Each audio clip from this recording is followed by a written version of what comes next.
The government of Saudi Arabia is thinking about what does government look like in the 21st century in terms of delivery to citizens of the private sector, and they have implemented that. Now, the city itself is based on several components.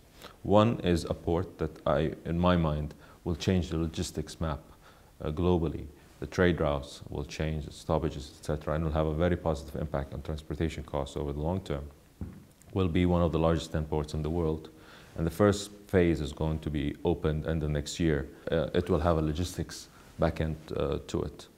The second is the industrial zone, which is focused on what we can do best, which is energy-intensive industries. We're trying to attract as many of those. We have a very competitive advantage. The third really is tourism.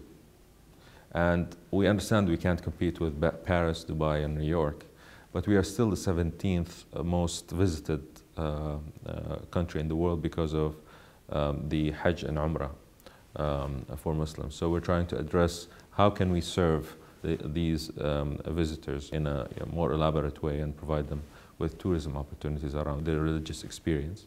And then there's housing.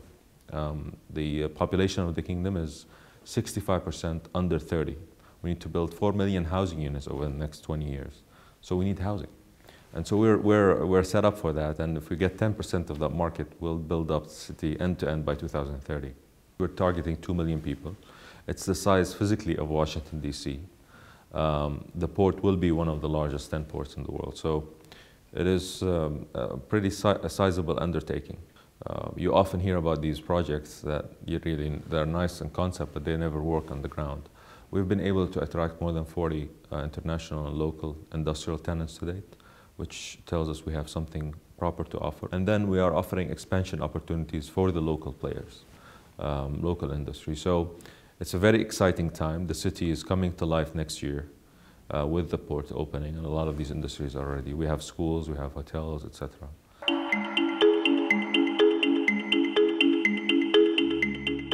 We've gone through the setup phase of does it work, is there an economic basis for it, does it work on a private sector basis, what's the role of the government in the private sector?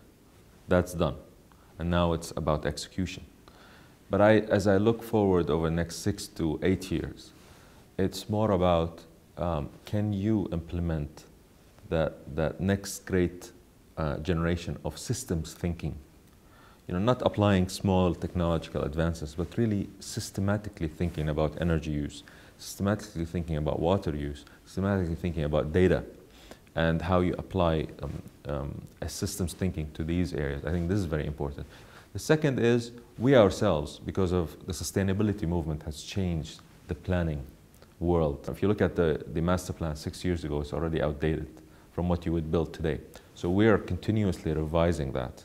For example, right now we're doing a lot less concrete and much more natural, eco-friendly, ecologically friendly, if you will, development, which is very important, I think, for sustainability and the resilience of the city over the long term. So we're thinking, and we're trying to think and stay ahead, because a lot of things are changing, if you will, a lot of these ideas and concepts. A lot of cities, when they're developed by the government, they're developed with the right framework in mind. They bring in the best consultants, they think about what they want to do with these cities and have a very clear value proposition. The problem with it when government does it is it's very hard to change. So with us being private sector, we get this feedback. I get it every 3 months because we're publicly listed. If I'm doing a good job and our products work, people buy them, we're willing to pay for them, and hence we get positive incentive to do more of them. When they don't, we know about it very quickly. So that has allowed us to be much more flexible in terms of what we're doing, our master plan, our products, lowering the cost of some products, doing more in some areas, and driving that forward. So it's important not to have only a top-down. That's critical, because that's master planning ultimately is top-down, but to really also have a bottoms-up, a way to get feedback into the system. Cities typically give that feedback when they elect mayors, but that happens every 4 to 6 years. It's interesting, our model now is a quarterly model.